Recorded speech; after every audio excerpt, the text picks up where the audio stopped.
Sky News contributor Kosha Garda and the Senior Fellow of Menzies Research Centre. I nearly said the Institute there, Nick. I'm on the board of the Institute. You're on the Research Centre.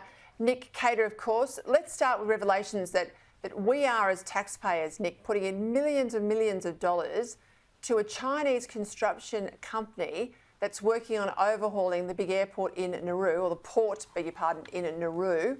Now, I know why we're doing this. We want to limit China's influence in the region. But I've got to wonder whether this is a poor deal for taxpayers, because we're spending all this money buying infrastructure to keep out China in foreign countries. I mean, aid used to be about food, water, education, all the sort of basics. Now we're trying to outbid China everywhere in the South Pacific. Well, that's right, Peter, and it's something very half-baked about it, isn't it? I mean, I think we do need to focus much more on our region. I mean, that's obvious. The amount of time, the amount of money, the amount of resources China is putting into gaining influence in our region is truly alarming. We have to counter that in some way.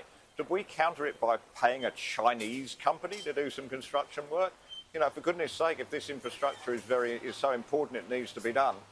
Can't we spend our own aid money on perhaps an Australian company running this project and possibly employing some local people? I think it looks like everything at the moment to do with our Pacific policy. It looks amateur hour, and we're not facing up to the seriousness of the situation and taking this really in a very concerted and serious way. Kosha, what's going on at Columbia University? I mean, it has gone around the world. Ayan Hirsi Ali, human rights activist, we know her well. She's put a post out on X. She says, for a second, imagine that black students at Columbia were taunted, go back to Africa. Or imagine that a gay student was surrounded by homophobic protesters and hit with a stick at Yale. But that's what's happening to Jews, isn't it? It is. It's quite a stunning picture. I think Columbia has become sort of ground zero for this, but it's spreading out elsewhere at Yale, at NYU, et cetera. There's basically about 200 protesters that have formed this encampment at Columbia outside the West Lawn. About half of them, 108 of them, were arrested for trespassing without incident, and 2 of them for obstruction of government administration, one of whom actually is the daughter of sitting Congresswoman Ilhan Omar. So that sort of, makes this issue spill out into the political arena even further.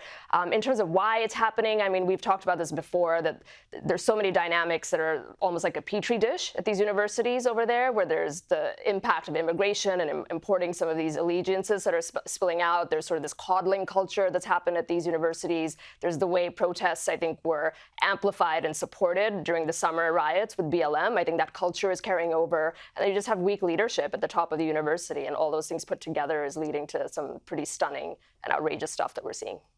Hey, Nick, over in the UK, we've talked about the Hilary Cass report, where she's debunked a lot of these gender affirmation treatments. She says they're not looking after young people.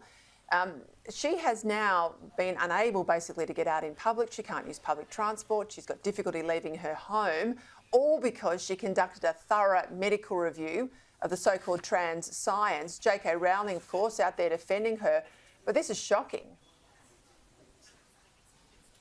It's absolutely shocking, Peter. And what we're up against here is a very, very organised, ideologically driven transgender movement in working in concert with people with a huge financial interest in this. There's a whole new school of medicine and surgery, which and pharmaceuticals for that matter, that are making a killing out of promoting the transgender amongst children. Now, that's when you get the powerful combination of ideologues and people who can make a buck out of it.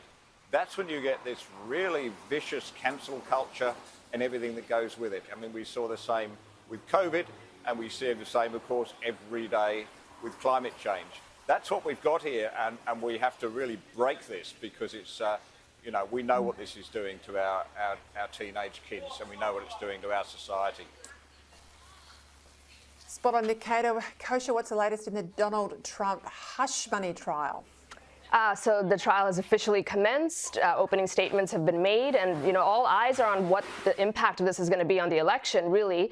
And we just don't know because this never happened in the history of the Republic. There's two dynamics where either it's galvanizing people who just see this as a show trial and a bastardization of the legal system, or it's going to make Trump a little bit untouchable to some of those folks who just won't be able to vote for a convicted felon. That's going to run its course, and we'll see how it unfolds before November. And it's running on every news bureau across the country, so it's free advertising for him if you're listening, or if you've had enough, well, maybe you're not.